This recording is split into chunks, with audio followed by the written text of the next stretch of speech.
वसीम मुनीर का एक बयान काफी वायरल हो रहा है। दरअसल उन्होंने धमकी दी है कि अगर उनके देश पर किसी भी तरह का हमला होता है तो पाकिस्तान जवाबी कार्रवाई करेगा। ये धमकी सीधे तौर पर भारत, अफगानिस्तान और ईरान के लिए मानी जा रही है, क्योंकि पाकिस्तान का इन्हीं देशों के साथ विवाद चल रहा है। पाकिस्तानी सेना प्रमुख ने कहा है कि पाकिस्तान के खिलाफ युद्ध को लेकर जो भी साजिश रचेगा उसके लिए हमारी जवाबी कार्रवाई काफी दर्दनाक होगी। मुनीर ने आजादी की परेड को संबोधित करते हुए यह बयान जारी किया। मुनीर ने यह भी कह दिया है कि पाकिस्तान के लोग, उसके सुरक्षा बल काफी पीछे नहीं हटेंगे और किसी को भी किसी भी देश पर बुरी नजर भी नहीं डालेंगे। दरअसल पाकिस्तान इस वक्त टीडीपी के आतंकियों से परेशान है। टीटीपी को तालिबान का समर्थन है, लेकिन पाकिस्तान अफगानिस्तान से चिढ़ रहा है, क्योंकि कई बार कहने के बाद भी तालिबान पाकिस्तान की मदद नहीं कर रहा है। वहीं पाकिस्तान ने चीन, सऊदी अरब, यूएई, कतर और तुर्की की तारीफ की है। सेना प्रमुख ने कहा है कि हम अफगानिस्तान के साथ बेहतर संबंध चाहते हैं। पाकिस्तान ने टीटीपी आतंकवादियों को शरण देने का भी जिक्र किया है, तो वहीं पाकिस्तान ने कश्मीर मुद्दे पर भारत को भी आंख दिखाई है। मुनीर ने कश्मीर और फिलिस्तीन को लेकर चिंता जताई है। मुनीर ने गाजा के लोगों के खिलाफ इजराइल के अत्याचारों की गंभीरता समझने का भी आह्वान किया है और सवाल भी उठाए। तमाम बातों के साथ साथ पाकिस्तानी सेना प्रमुख जनरल असीम मुनीर ने आखिर कहा क्या था परेड के दौरान, ग्राफिक के जरिए आपको बताते हैं। सेना अध्यक्ष पाकिस्तान के मुनीर ने कहा कि अगर पाकिस्तान पर किसी भी तरह का हमला होता है तो पाकिस्तान की जवाबी कार्रवाई दूर तक जाएगी। हमारे खिलाफ चाहे जो भी बहुस्तरीय या बहुआयामी खतरा हो, हम एकजुट हैं और आश्वस्त हैं। पारंपरिक और गैर पारंपरिक, गतिशील या फिर सक्रिय, हमारे खिलाफ युद्ध का जो भी तरीका इस्तेमाल किया जाएगा, हमारी जवाबी कार्रवाई तुरंत और दर्दनाक होगी। ये पाकिस्तान कह रहा है, पाकिस्तान के सेना अध्यक्ष कह रहे हैं। वो कहते हैं कि हम निश्चित तौर पर हम इसका जवाब देंगे और सख्त जवाब देंगे। इसी मुद्दे को लेकर हमने सर्वे किया। सर्वे को लेकर बहुत सारी राय भी निकल कर आई है, क्योंकि लोगों के जहन में ये सवाल उठ रहे थे। और पहला सवाल जो हमने लोगों से पूछा, वो पहला सवाल था कि पाकिस्तानी सेना के प्रमुख जनरल असीम मुनीर ने ये गीदड़ भभकी आखिर क्यों दी? क्यों गीदड़ भभकी दे रहे हैं कि हमला हुआ तो इसका जवाब दर्दनाक होगा? लोगों की राय, 23% लोग कह रहे थे कि खौफ में है पाकिस्तान के जनरल, 32% लोग कह रहे थे कि झूठा रौब दिखाने की कोशिश कर रहे हैं, 9% लोग कह रहे थे कि आतंकी साजिशों का भांडाफोड़ है और 30% लोग कह रहे थे कि भारत की सर्जिकल स्ट्राइक का डर है। 6% लोग ऐसे थे जो इनमें से किसी भी विकल्प को चुनना नहीं चाहते थे। Major general retire JKS Bansal साहब, जो कि डिफेंस एक्सपर्ट भी हैं, डॉक्टर इरशाद अहमद खान, जो कि नेता पीएमएलए, वो भी हमारे साथ जुड़ गए। सबसे पहले मैं डिफेंस एक्सपर्ट जेकेएस बंसल साहब से पूछूंगा, बंसल साहब, अगर पाकिस्तान के सेना अध्यक्ष इस तरह का बयान दे रहे हैं कि अगर किसी ने आंख उठाकर देखी या हमारे ऊपर हमला करने की सोची तो उसका जवाब दर्दनाक होगा, पाकिस्तान अपने दर्द से अब तक उभरा नहीं है, वो दूसरों को दर्द देने की बात कर रहा है, हमले की बात कर रहा है। देखिए, पाकिस्तान के अंदर मल्टीपल प्रॉब्लम है और वो बहुत एक घबराए हैं, पैनिक में, खौफ में। पैनिक में किस लिए हैं कि उनको टेररिस्ट अभी इधर आए हैं तो उनको इस चीज़ का खतरा है कि हमने टेररिस्ट भेज तो दिए, लेकिन हमारे पास ऊपर सर्जिकल स्ट्राइक हो सकती है, तो ये उनको बहुत बड़ा खतरा है। इसलिए पहले से ही उन्होंने प्रीएम्प्टिव बातें करना शुरू कर दिया, गीदड़ भभकी देनी शुरू कर दी। दूसरी जो है, वहाँ पे मुल्ला मौलवी उनको सुनते नहीं है, तो उनका भी उन्होंने सब क्लैरिक्स की एक मीटिंग की और उनको बताया कि भाई कट्टरपंथी नहीं होनी चाहिए और थोड़ा मॉडरेट हो, इस तरह की बातें हैं करने के अलावा। तीसरा जो है, उनको एक खतरा हो रहा है इमरान खान से, कि इमरान खान के सपोर्टर काफ़ी हैं, जैसे कि पहले भी हुआ था मई के महीने में लास्ट ईयर। तो इस समय किस तरह का खतरा है, इसी को देखते हुए उन्होंने जो फैज़ हामिद हैं उनको जेल में डाल करके उनके ऊपर एक मुकदमा चलाने की शुरू कर दिया है कि हम उनका कोर्ट मार्शल करेंगे, जो कि पहली बार ऐसी स्थिति पैदा हुई है कि कोर्ट मार्शल में कि इनके ऊपर करप्शन के चार्जेस हैं। अब करप्शन के चार्जेस तो पूरी सेना के ऊपर में हैं, जितने भी सारे सेना के जनरल्स हैं, जितने भी सीनियर ऑफिसर, सभी के ऊपर हैं। जावेद बाजवा ने काफी पैसा बनाया, उनकी वाइफ के पास में बहुत पैसा हो गया, और सारे जनरल उनके व्यापार करते हैं, तो करप्शन तो सबके ऊपर में है। तो वो एक बहुत पैनिक में है, और जब आदमी खतरे में पैनिक में होता है तो वो जो है एक घबराहट में इस तरह के बयान दे रहे हैं कि और वो बयान दिखाई देता है। हम समझने की कोशिश करेंगे, लेकिन हमने सर्वे में दूसरा सवाल भी लोगों से पूछा, और दूसरा सवाल था कि पाकिस्तानी जनरल असीम मुनीर ने एक बार फिर से कश्मीर का रोना रोया है। आपकी राय क्या है? 19% लोगों का मानना था कि पीओके से हटना चाहिए पाक की सेना। 17% लोगों का मानना था कि पीओके में बगावत का डर है। 32% लोग ये कह रहे थे कि भारत के सैन्य एक्शन का खौफ पाकिस्तान के अंदर भर गया है, और 25% लोग ये मान रहे थे कि इंटरनेशनल यानी कि अंतर्राष्ट्रीय सहानुभूति की कोशिश एक बार फिर से पाकिस्तान द्वारा की जा रही है, और 7% लोग इनमें से किसी भी विकल्प को चुनना नहीं चाहते। डॉक्टर इशाद अहमद खान है जो कि नेता पीएमएल है। डॉक्टर इशाद, क्या मानते हैं आप इस बयान को? बहुत शुक्रिया जी। हम तो ये कहेंगे, जो हमारे आर्मी चीफ हाफिज आसिम मुनीर साहब ने जी कहा, बिल्कुल दुरुस्त कहा कि कश्मीर के साथ खड़े हैं हम, मजलूम के साथ खड़े हैं हम, निहत्थे लोगों को जिनको मार रहे हैं उनके लिए हम हमारी जान माल हाजिर है। हमारी आर्मी ताकतवर आर्मी है। हमने सही कहा जो बात अभी आपके ये साहब कर रहे थे कि जी हम घबराए हुए हैं। पाकिस्तान घबराता नहीं है, पाकिस्तान की आर्मी कभी घबराहट का शिकार नहीं होगी। इंशाल्लाह कभी वक्त पड़ेगा आपके साथ, खुदा ना करे कि हमारे तो वो वक्त आए जो पहले 2-4 दफा आपके साथ हम मुठभेड़ हो चुकी है आपसे, अब ना नहीं, हो लेकिन तो अच्छा 1971 में तो वक्त पड़ा था। नहीं होगा। 1971 याद है ना आपको?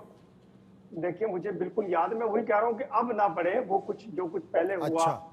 इंशाल्लाह आपके मेरी आर्मी ताकतवर आर्मी सबक सिखाएगी, लेकिन हम एक दूसरे को धमकी देने के लिए नहीं बैठे। आज हम मैं तो बार बार आपके चैनल पे मेरे शो आ रहे हैं, तो मैं कह रहा हूँ कि आज 14 अगस्त का दिन है, आजादी का दिन है, और कल आपका 15 अगस्त है, आजादी का दिन है। हम तो मुबारकबाद देंगे आपको। नहीं तो आप अपनी आज़ादी में अमन की बात कीजिए, शांति की बात कीजिए, आगे बढ़ने की बात कीजिए, इकोनॉमी की बात कीजिए, डेवलपमेंट की बात कीजिए, लेकिन ये धमकी देने की बात कि ऐसा होगा तो फिर हम दर्दनाक जवाब देंगे। आपको धमकी समझ आ रही है? हमारे आर्मी चीफ ने ये कहा है कि सीधी धमकी है। तो डरने के बाद ही देता है, नहीं तो देने की धमकी तो सीधी है साहब। डॉक्टर इरशाद साहब कह रहे हैं कि जी हम आपको मुबारकबाद दे रहे हैं, दूसरी तरफ आप धमकी दे रहे हैं।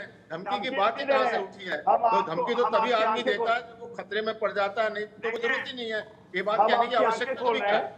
हम आपकी आंखें खोल रहे हैं, हम कह रहे हैं आंखें और कान खोल के रखिएगा, किसी गलत फहमी में ना रहिएगा। मेरे आर्मी चीफ सही कह रहे हैं, मजलूम के साथ खड़े हैं, कश्मीर के साथ खड़े, हमेशा से खड़े हैं, उसमें कोई दूसरी राय नहीं है। अब आप अपने बंगाली भाइयों के साथ भी खड़े हैं। डॉक्टर इरशाद साहब, आंखें खेल के तो हम बैठे हुए हैं, लेकिन हमारे यहाँ भी बहुत से ऐसे नेता हैं, आर्मी के लोग हैं, वो ये कह रहे हैं कि फुटबॉल देखिए, हम तो इंतजार कर रहे हैं कि पाकिस्तान को फुटबॉल बना दें, मौका ही नहीं मिल रहा। और दूसरा पाकिस्तान बनाने की सोच रहे हैं, वहाँ पे जो है एक सरकार को गिरा दिया, ये खड़े होना होता है क्या? खड़े होना तो तब था कि आप एक डेमोक्रेटिक सरकार के साथ में रहते, उसको खड़ा होना कहते हैं। अच्छा, जो सरकार, आप मुझे बोलने का मौका दीजिए प्लीज। चलिए मैं मौका आपको दूंगा। डॉक्टर इरशाद हमारे साथ मौजूद हैं, सीधे पाकिस्तान से जुड़े हैं, हम उन्हें मौका देंगे। लेकिन सर्वे का तीसरा सवाल जो डॉक्टर इरशाद साहब हमने लोगों से पूछा, वो सवाल था कि पाकिस्तान में आज भी लोग गुलामों से बदतर जिंदगी जी रहे हैं, इसका कसूरवार कौन है? 56% लोगों ने कहा पाकिस्तान की सरकार इसकी जिम्मेदार है। 12% लोगों ने कहा पाकिस्तान की सेना इसकी जिम्मेदार है। 11% लोगों ने कहा खुफिया एजेंसी ISI इसकी जिम्मेदार है। 19% लोग आतंकी गुटों का नेटवर्क बता रहे थे, और 2% लोग इस पर कुछ भी कहना नहीं चाहते थे।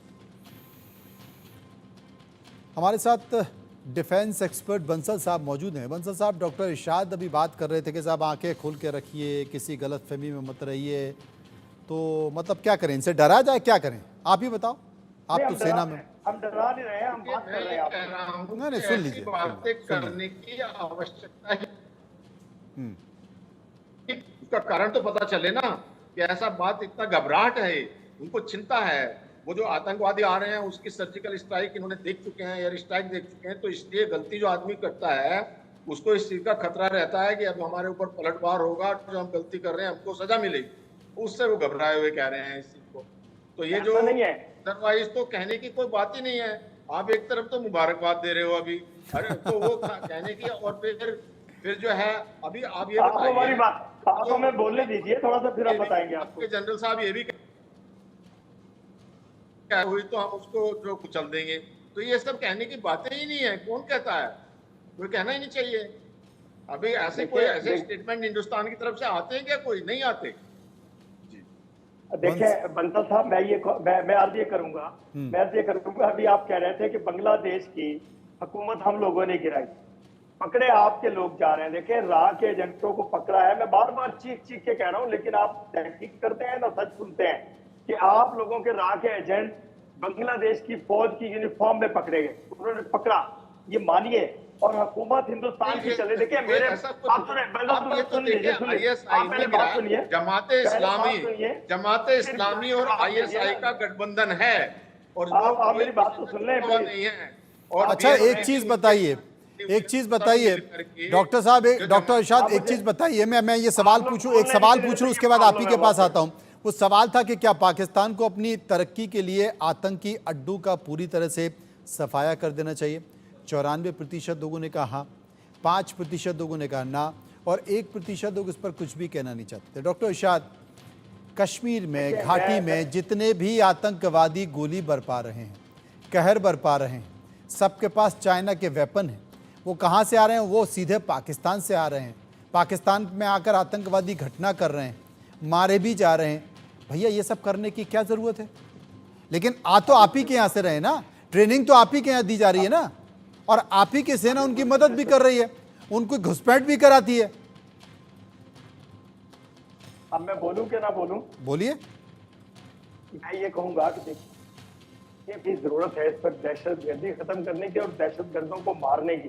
इसी वजह से आपको वार्निंग दी जा रही है कि दहशतगर्द भेजते आप लोग हैं। कश्मीर में देखिए लाखों की तादाद में डोमिसाइल देकर के उनको आबादकारी की जा रही है, हिंदुओं को, हिंदुस्तान के लोगों को ला करके मकबूजा कश्मीर में आबाद किया जा रहा है। क्या ये दहशतगर्दी नहीं कहेंगे आप इसको? दूसरी बात यह है कि बांग्लादेश, अरे कमाल कर रहे हैं, हिंदुस्तान के लोगों को लाकर कश्मीर में आबाद कर दिया जा रहा है। अरे कश्मीर भारत का हिस्सा है भाई, कश्मीर हिंदुस्तानियों का है। डॉक्टर इरशाद, पूरी दुनिया जानती है कि पाकिस्तान कश्मीर हिंदुस्तानियों का है, भारत का है, और हिंदुस्तान का हर आदमी, भारत का हर आदमी कश्मीर में जाएगा, बसेगा। ऐसा नहीं, क्या बात कर रहे हैं आप? ऐसा क्या हो गया कि एकदम आपको अरे आप ये कह रहे हो कि साहब हिंदुस्तानियों को लाकर कश्मीर में बसाया जा रहा है, ये अत्याचार है। कहां से अत्याचार हो गया भैया? देखिए बता दूं, अगर मैं झूठा साबित कर दें मुझे, अगर आप मुझे झूठा साबित कर दें, जो चोर की सजा वो मेरी सजा। अगर मैं सच बोल रहा हूं साहब तो मेरा आपसे एक रिक्वेस्ट, एक निवेदन है, कश्मीर में अगर कोई हिंदुस्तानी बसेगा, कश्मीर में अगर कोई भारत का व्यक्ति बसेगा, भारत का नागरिक बसेगा, तो ये अत्याचार कहां से हो गया? नहीं, जुल्म है, उनकी जायदाद मेरे मकान में आप कैसे बच सकते हैं? सबसे पहले तो मेरे शहर में आप कैसे बच सकते हैं? आप जो है अफगानिस्तान में भी और ईरान में भी आतंकवादी भेजते हैं। ईरान ने आपके ऊपर अटैक किया है, ईरान ने जो अटैक किया है वो इसलिए तो किया था कि आप आतंकवादी भेजते हैं वहां पे। आपने कहा इंडिया कहां से आ गया? अभी आपने कहा बांग्लादेश में आईएसआई ने हुकूमत चेंज की। मुझे ये बताइए कि बांग्लादेश में को पाकिस्तान का झंडा देखा आपने? हाँ, हिंदुस्तान के झंडे, उनकी गाड़ियां हिंदुस्तान की, उस पर झंडे मोदी जी की तस्वीर के साथ उनको जलाया गया, जो है ना, जलाया गया जब जो है, जब पूरी दुनिया ने बांग्लादेश आजाद हुआ था, अभी जो है इस्लाम जो आईएसआई के साथ में जमात इस्लामी लड़ा था, और ये उन्हीं इसको लिए उनको रजाकार कहा जाता है कि वो देशद्रोही हैं, जो जमात इस्लाम और आईएसआई मिली हुई है। तो देखिए ये हिंदुस्तान के झंडे और हिंदुस्तान की गाड़ियां वहां कहां से मौजूद थी? कुछ नहीं है, पाकिस्तान की तो गाड़ी मौजूद थी। आप ऐसे कहे जा रहे हैं। आप टोटल वो देखिए जो कुछ वहां मौजूद है, जो कुछ गाड़ियों को जलाओ गिराव किया गया। अरे अगर आप जो कह रहे हैं उनके कुछ सबूत भी ले आते, कुछ फोटो भी ले आते, कुछ वीडियो भी ले आते, तो हम मान भी लेते। आपका खाम में ज्ञान पहले दे रहे हैं। सर्वे का 5वां सवाल जो हमने लिया, क्या बदहाल पाकिस्तान में कभी भी बांग्लादेश श्रीलंका की तरह जनता विद्रोह कर सकती है? 75% लोगों ने कहा हाँ, 20% लोगों ने कहा ना, और 5% कुछ भी कहना नहीं चाहते थे। डॉक्टर इरशाद साहब, तमाम जो इंटरनेशनल न्यूज़ एजेंसी हैं, इंटरनेशनल चैनल्स हैं, उनका तो सीधा सीधा यही कहना है कि बांग्लादेश में जो कुछ हो रहा है वो या तो अमेरिका करा रहा है या फिर पाकिस्तान चाइना के साथ मिलकर खेल खेल रहा है। देखिए, मैं आपको बताऊं कि पहले आप लोगों ने इल्जाम लगाया पाकिस्तान पे, जब बन नहीं पाई, जब सच साबित नहीं कर सके, फिर आपने लगाया चाइना पे इल्जाम। फिर लास्ट में जब नानी अम्मा आपकी पहुंच गई हिंदुस्तान, हसीना शेख, फिर उन्होंने इल्जाम लगाया अमेरिका पे। करने की कोशिश की गई, वही कुछ नानी अम्मा ने हिंदुस्तान की हसीना वाजिद साहब ने किया, लेकिन उसमें भी कामयाबी नहीं हुई। तो अब वो हिंदुस्तान पे इल्जाम लगा रही हैं। आप ये देखिए कि उनका बेटा चीख चिल्ला रहा है कि हिंदुस्तान ने ज्यादती की है, कि मेरी मां ने इस्तीफा दिया। हालांकि उसने इस्तीफा दिया, वो भगौड़ी है, भागी है बांग्लादेश छोड़ करके। बंगाली भाइयों ने, हमारे बंगाली भाइयों ने, मुसलमान भाइयों ने डिक्टेटर से आजादी हासिल की, अपना बांग्लादेश उससे आजाद कराया जिसके बाप ने पाकिस्तान के साथ इसको अलहदगी की, और हसीना वाजिद ने लोगों को, बेगुनाह लोगों को फांसियां दी, जेल। क्या अवाम का हक नहीं है? एक जालिम खातून जो मुल्क पे कब्जा किए हुए बैठी थी, डिक्टेटरशिप थी, सिविल डिक्टेटर थी, वो जुल्म कर रही थी, बंगालियों को मार रही थी, जेलों में डाल रही थी। क्या आप समझते हैं उन्होंने गलत और किया? आप क्या कर रहे हैं डॉक्टर इरशाद साहब? मैंने आप क्या कर रहे हैं? किया। आप क्या कर रहे हैं? इमरान खान जो जेल में बंद हैं, हैं, बाहर निकलते हो तो फिर एक केस लगा के आपकी सेना फिर उनको अंदर घुसेड़ देती है। वहां लोकतंत्र की हत्या कर दी है। कितनी प्रचंड जीत थी, किस तरीके से चुनाव आयोग ने घपला किया। आप लोकतंत्र की बात कर रहे हैं? आप बात सुनिए, इस बात का जवाब भी सुनिए। हाँ, अभी बोलिए। तो सिखों ने आजादी की बात की, तो आपने सिखों को कभी कनाडा में, कभी अमेरिका में जाकर के मारा। मेरे मुल्क में मेरी आर्मी के घरों को चलाया, क्या हम उन्हें जेल में बंद ना करें? आपने तो कत्ल जाती सिखों को मारा, उन्होंने आजाद तो नहीं किया आपने खालिस्तान। ये पाकिस्तान को बर्बाद करने चले थे इमरान अरे खान साहब। आपने हिंदुस्तान के उनको सिखों को मिलनी देखा चाहिए, है? जो आपने हिंदुस्तान के सिखों को देखा दोस्त है? आप एक काम करिए, कल भारत की आजादी का दिन है और हिंदुस्तान के सिख झंडा फहराएंगे और हिंदुस्तान के सिख परेड करते दिखाएंगे आपको, अपने हाथ में झंडा लिए हुए। क्या बात कर रहे हैं आप? कुछ भी ज्ञान पेल दे रहे हैं। पाकिस्तान में भी हिंदू, मैं कह रहा हूँ सिख और हिंदू हमारे भाई हैं, वो पाकिस्तान में मौजूद है, यहाँ पाकिस्तान का झंडा लहरा रहे हैं, वहां तो मजबूरी में लहरा रहे हैं कि आपने उनको जुल्म के साए में रखा हुआ है। आप मंशा साहब के साथ इतना जुल्म बरबैयत कर रहे हैं, ज्ञान की कमी है, इनको आईना दिखाइए, बताइए कि सेना में कितने सिख हैं जो भारत की रक्षा करते हैं मुस्तैदी के साथ।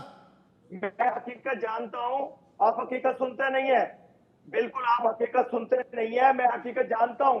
आप सुनने की हिम्मत रखा करें। जब अरे किसी को सवाल जवाब डॉक्टर करते हैं इरशाद तो उसका साहब, जवाब सुना कीजिए। मेरे मैं ये कह हकीकत रहा हूं, सुनने मैं की बात आज कर मत रहा कीजिए। हूं, सिख मेरे बड़े आपको दोस्त हैं, हकीकत का ज्ञान नहीं है। यूके में भी दोस्त जो हैं, जो मैं जो घरों में स्टेटमेंट रहता हूं, आपके सिख सेना भाइयों के अध्यक्ष घरों दे में रहे हैं रहता हूं, मेरे दोस्त ना, हैं वो। अगर तीसरी आंख खुल गई ना भारतीय सेना की, अगर भारतीय सेना की तीसरी आंख खुल गई ना, तो जो 1975 में हुआ था ना बांग्लादेश में, उससे भयानक होगा। लेकिन हम शांति के रास्ते पर चलते हैं, हम अमन के रास्ते पर चलते हैं, हम विकास पर ध्यान देते हैं, हम अर्थव्यवस्था पर ध्यान देते हैं, और इसलिए भारत अब अंतर्राष्ट्रीय स्तर पर आर्थिक अपनी उपस्थिति दर्ज करने जा रहा है। कटोरा लेके जो महंगाई स्थिति है ना, जो भीख मांग रहे हैं पाकिस्तान के लोग, उस जैसी स्थिति नहीं है। आपकी आईएसआई ने, आपकी सेना ने और आपके नेताओं ने, सियासतदानों ने, हुक्मरानों ने जमहूरियत खत्म कर दिया है और वहां के लोगों को भुखमरा बना दिया है।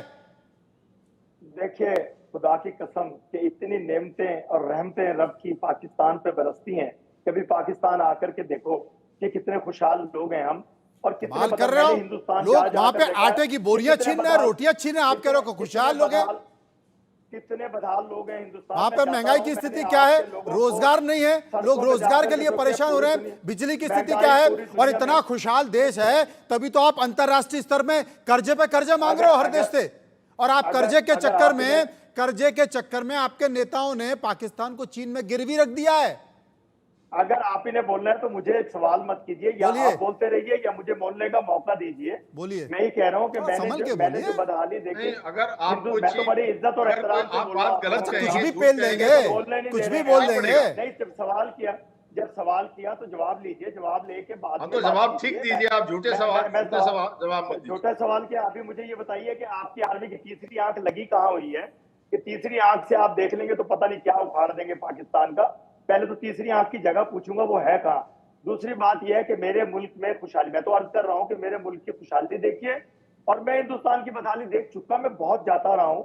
मैं आखिरी मर्तबा जब गया था, जब कारगिल की जंग लगी थी, जब आखिरी ट्रेन वहां यहाँ से पाकिस्तान से वहां गई थी, और आखिरी ट्रेन पे next day, very next day में पाकिस्तान वापस आया था कि हमारी फैमिली हिंदुस्तान गई हुई थी। मैं तो इतना जाकर के देखता रहा हूं, मैं इतना घूमता रहा हूं हिंदुस्तान में, क्योंकि हमारे रिश्तेदार हैं, अजीज हैं वहां। मैं, मेरे पेरेंट्स हिंदुस्तान से पाकिस्तान आए थे। पाकिस्तान और तो हिंदुस्तान, हिंदुस्तान में क्या लोग भूखे मर रहे हैं क्या? आज बिल्कुल मैंने बुरी हालत देखी है आप लोगों की, खुदा की कसम सड़कों पे पड़ा हुआ देखा है आप लोगों को। हाँ? आप लोगों की जो हालत मैं देख करके आया हूँ, अच्छा। कि मैं कानों को हाथ लगाता हूँ। और दूसरी बात ये है कि सच को सच मानिए। हाँ। दूसरी बात यह है कि आप वाकई बहुत बड़ा मुल्क है। बंसल साहब, आप 1.5 अरब लोग बंसल हैं। साहब, लगता है आप इनको 1.5 अरब टिकट लोग भेजना हैं, पड़ेगा। 25 करोड़ लोग हैं। इनको टिकट मैं भेजकर टिकट क्या पाकिस्तान से भेजूंगा? बुलवाना पड़ेगा। मैं- और एक बार मैं पाकिस्तान देखिए से मैं बुलवा आऊंगा। के इनके साथ मैं और आप दोनों गाड़ी में घूमेंगे। क्यों डॉक्टर साहब, हम नहीं, और बंसल जी आपके मैं साथ घूम गाड़ी करके में आया घूमेंगे और आप हमको बताना। ये साहब जो घूम करके आया हूं, है मैंने ये हिंदुस्तान बेबुनियाद घूमा बात है, कर मैंने रहे हैं। आप इनसे सच बोल रहा पूछिए हूं मैं। कि इनके पास में आप मुझे फॉरेन शुक्र रिजर्व साबित कितना कीजिए। है, इनकी इकोनॉमी क्या है। नहीं, अभी आप जो छोड़ ये दीजिए कह रहे मुझे। हैं इनको, मैं कह रहा हूं, अभी मैं जगह कह रहा जगह हूं कि जो हम खुशहाल जाते हैं। हैं ये हर जगह खुद अरे जो इनके आटे प्राइम का मिनिस्टर ने भाव, कहा है दाल कि का मैं भाव, वहां अंडे जाके का भाव कटोरा ये लेके बता नहीं पाएंगे। आऊं, क्या मुझे भाव है आपके शर्म आटा, आती है। बताइए। तब जब इनके प्राइम मिनिस्टर ऐसी बात देखिए, करते हैं और साहब देखिए, कहते हैं कि हमारे यहाँ हमें खुशहाली है। अरे हिंदुस्तान की इकोनॉमी जो है 5th लार्जेस्ट इकोनॉमी है वर्ल्ड के अंदर में। अभी सुन वो लीजिए चीन ना, के मैं, बाद मुझे में पूरा सुना नहीं हमारी ना सेना आपने। में हम देखिए, आपने 80 मुझे बिलियन पूरा डॉलर सुना खर्च नहीं। करते हैं, यही आप प्रॉब्लम 8 है आप बिलियन लोगों डॉलर की, खर्च आप करते हो। दूसरों को सुनते आपका नहीं हमारा है। मुकाबला कहाँ है? कहीं भी कोई, आप कहीं देखिए, टिकते ही नहीं हो। आप तो बेबुनियाद बात करके अपनी बातें, जो झूठी बातें करने से ऐसा कोई जो झूठ से सच सिद्ध नहीं हो देखिए, सकता। देखिए, कड़वी, हम कड़वी बात कहने नहीं से करते तो हैं, आपकी बातों हम पे सच्ची अगर, बात कर रहे हैं। मैं देखिए तो मेरी आपको पूरी रिक्वेस्ट बात आपसे तो ये डिटेल है में बताना कि चाह आप रहा था, थोड़ी लेकिन बहुत तो आप सुनते सच्चाई नहीं है। बोलिए। आप तो 100% झूठ बोल रहे हैं, तो आपकी बात पे कोई यकीन ही नहीं करेगा, सब हंसते होंगे, हंसेंगे, क्योंकि सारी दुनिया को अभी विदित अभी है। अभी सुन लीजिए। डॉक्टर इरशाद आज साहब, एक की तारीख सर्जिकल में कोई स्ट्राइक हुई थी, पाकिस्तान हिल गया था। तीसरी आंख मत खुलवाइएगा, तीसरी आंख खुल गई ना अगर। जो भी देखिए, किसी तीसरी आंख लगी है कहाँ है तीसरी, आपको? पूरी आप दुनिया शास्त्रों जानती में है, पढ़ लीजिएगा। सारी दुनिया जानती है। आप तो शास्त्रों आप में पढ़ लीजिएगा, बस तो तीसरी चलो, आंख मत बात खुलाइएगा, करते क्योंकि रहोगे, कोई तीसरी कोई आंख ऐसा अगर ही खुल गई ना अभी आपको जो तो है जगह नहीं मिलेगी आपको आपका विश्व के देता ही नक्शे नहीं है, पर, सऊदी विश्व के अरबिया पटल नहीं पर देता, जगह चाइना नहीं मिल दे पाएगी रहा, पाकिस्तान चाइना को, के दिखाई लोगों नहीं को देगा आप कोई। वहां कह रहे हैं कि इसलिए मैं कह रहा हूं कि आप उनके तीसरी ऊपर आंख मत जुल्म खुलाइए। नहीं बहुत बहुत सकते। शुक्रिया करेंगे सभी आपका लोगों जो का। है मिलेंगे कल, आपकी आजादी का दिन था और कल हमारी आजादी का दिन है। फिलहाल दोनों को शुभकामनाएं। अमन के साथ रहें, आराम के साथ रहें, शांति के साथ रहें, और अपने जो आपके सेनाध्यक्ष हैं उनको समझाएं कि गीदड़ भपकी ना दें, क्योंकि गीदड़ भपकी अगर हमने सीरियसली ले ली, गंभीर